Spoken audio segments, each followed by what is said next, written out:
Hey you guys, it's Peter, and welcome to my channel, Peterisms, where I tell stories of my life and just little things that I've learned as I have grown into the person that I am today.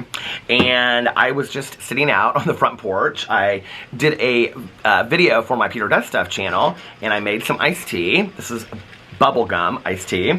And then I was reading a little bit from another book. I was actually reading from Joan Didion, Slouching Towards Bethlehem, and I watered the plants. I'm having a very relaxed evening. Alex is inside watching The Real Housewives of Beverly Hills, and then I think we're going to figure out what we're going to do for dinner. Just have like a really just kind of like chill, relaxing Saturday night, which I'm totally fine with because that's how most of my Saturday nights are anyway.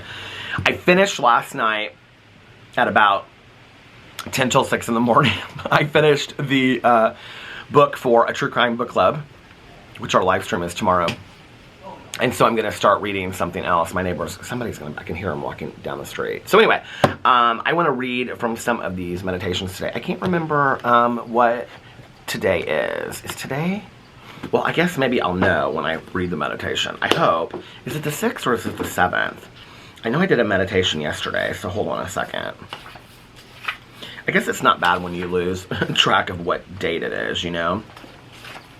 I think it's the 8th. The 7th? The 8th?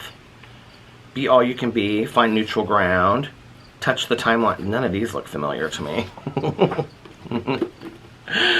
Okay, so I guess I didn't read from that book. Let's see, August. Let's see. Attitudes, solving problems, saying no, saying yes. I don't know which one I read from last. I hope it's from A Year of Positive Thinking. I hope it will put us in the right direction. Oh, okay, it was a long one. Stay open to the magic of life. Yesterday was not the 5th. Did I not do a Peterisms video yesterday? I know that I did. You Are Not Broken. Let's see if I can figure out. Well, next Friday is the 13th. Okay, so I know that for a fact because of Friday the 13th.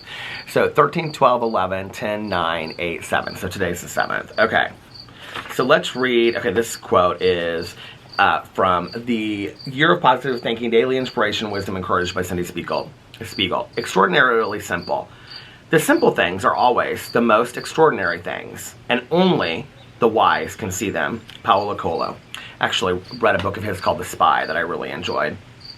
But he's also the author of The Alchemist. I haven't read the book, but have you guys, did I read that a couple years ago? Now I feel like, oh, I did read The Alchemist. I read it for this channel, I think.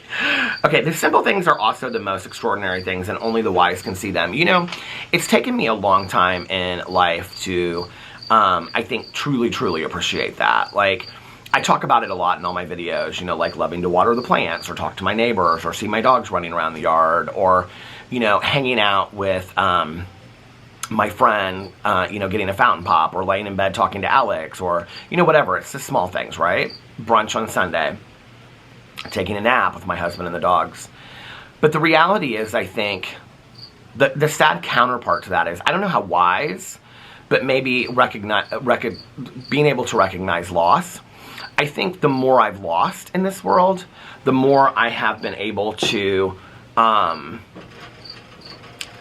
think, affirm the smaller things for the positive, if that makes sense. You know, the things that I took for granted, like a hug from my mom, or her, you know, like making me, back in the day, my favorite meals.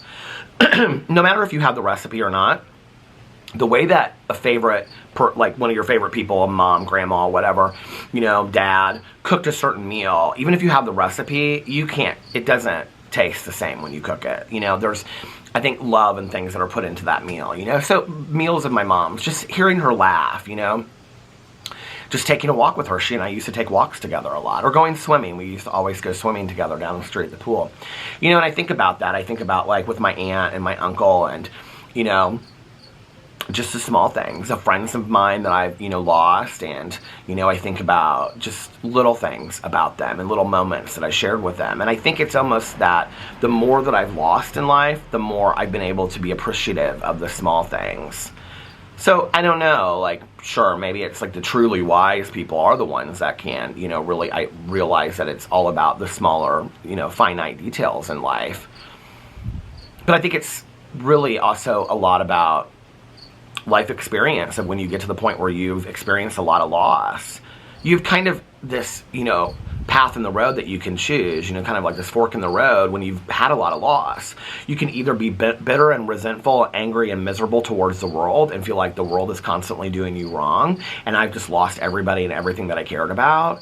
Or you can look at it and you can say, wow, like, even though all those people are gone, I'm going to still continue to choose to live my life, and I'm going to live the life that they would want me to have, and I'm going to enjoy the small moments. I'm going to appreciate every moment, every breath that I have, every dance that I make, every song that I sing, every video that I make. I'm going to enjoy it because they can't. And that's been the attitude that I've chosen to take, and that's actually been an attitude that's really helped me out of a lot of grieving, because there were so many moments that I would just feel sorry for myself, and be like, wow, like, you have no idea, like, how bad it's been, or how hard it is, especially when you lose, like, literally, I have my dad and my stepmom and my cousin, that's it, which is more than a lot of people have. It's a lot more than a lot of people have, And so some of those things that I've done is, like, spent more time with my cousin, because my cousin and I didn't really used to spend that much time together as we had grown up as adults, So now we talk on the phone a lot and we spend more time together because those are the small moments that I cherish, I don't take much for granted today in my life. I really try not to. And I really try to appreciate, enjoy, and, be thankful and grateful for all of those small things because they just enrich my life more. All right, let's read another meditation. So I guess it's the 7th. Okay, this is interesting. One of these meditations says saying no. The next one says saying yes. Should we read this one? Let's see what is over here in the other Melody Beatty book. Be all you can be. I like that one better. Let's read that one. Okay, August 7th. It's probably August 8th and I don't even know it. Be all you can be. Step out into the cool night air. Look at the stars. See how they shine. Know that it is okay for you to shine too. Who told you you had to hold back? Who told you your gifts, your talent, your beauty, your natural, beautiful, loving, delightful self was wrong? Do you hear the wind? So we have like such a great like breeze tonight going through the trees. You guys want to see what I look at when I look out there? You guys are like probably like, no, we don't care. But I'm going to show you anyway. Isn't it so pretty? Look at the trees blowing in the wind. I love our neighborhood so much. I feel so blessed to live here. Okay, let's start over. August 7th, be all you can be. Step out into the cool night air. Look at the stars. See how they shine. Know that it is okay for you to shine too. Who told you you had to hold back? Who told you your gifts, your talent, your beauty, your natural, beautiful, loving, delightful self was wrong? Who told you not to be all you could be? Maybe, as some suggest, we've gotten too comfortable focusing on our flaws, our errors, our dark side. Perhaps it's not our dark side we fear. Perhaps we're really afraid of our gifts, our brilliance, our light. Now is the time of light. It's time for us to shine. We've worked hard on ourselves, dealt with our issues, gone back to the past. We've learned our lessons well. The reasons to hold back and hide away are no longer there. Enjoy the fruits of your labors. Be all you can be, and enjoy being that. Don't hold back. Use your gifts with joy. Use your talents.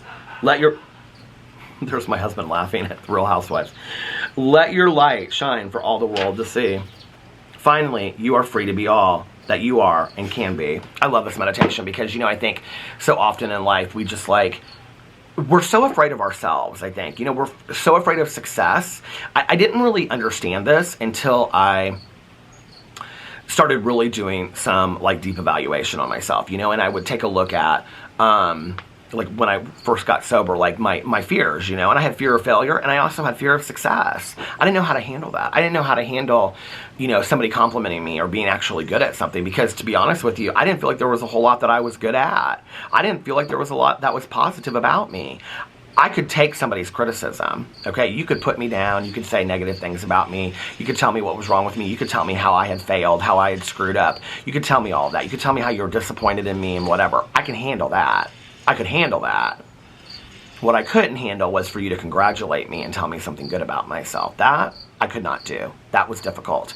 And I think that it's about stepping into your own skin and stepping into your own journey and stepping into your own, I think, gift of life that we each deserve, and realizing that you deserve all the gifts and the rewards as everyone else does, you know, and saying, I am too much.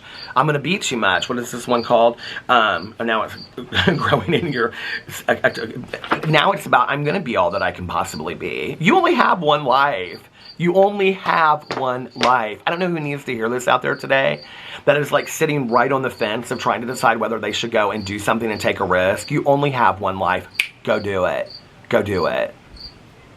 One life. That's it. When you look back on your life, are you going to be happy that you played it safe? Or are you going to wish that you had done some things that, you know, going after your biggest dreams in life? You know, I think that we have to pay the bills while we're doing that. But that doesn't mean on the side that we don't dream our biggest dreams and try to be all that we can be. We have one life. One life. You know, and that's one of the things I try to remember about all the loss that I have suffered in my life, is that there's so many people out there that they don't have that opportunity anymore. You know, they can't dance in the kitchen, let alone go accomplish their biggest dream that they want to anymore, right? But today, I still have that opportunity. And so I don't want to, you know, not take the opportunity that is given to me as a gift every day that I wake up. You know, that life is a gift. Just like my recovery is a gift, life is a gift. And I want to be very, very cognizant and aware of that. So these are great meditations today. And now I'm going to relax for a little bit. So anyway, I love you guys, and I hope that you're having a magically amazing weekend, and I will see you tomorrow.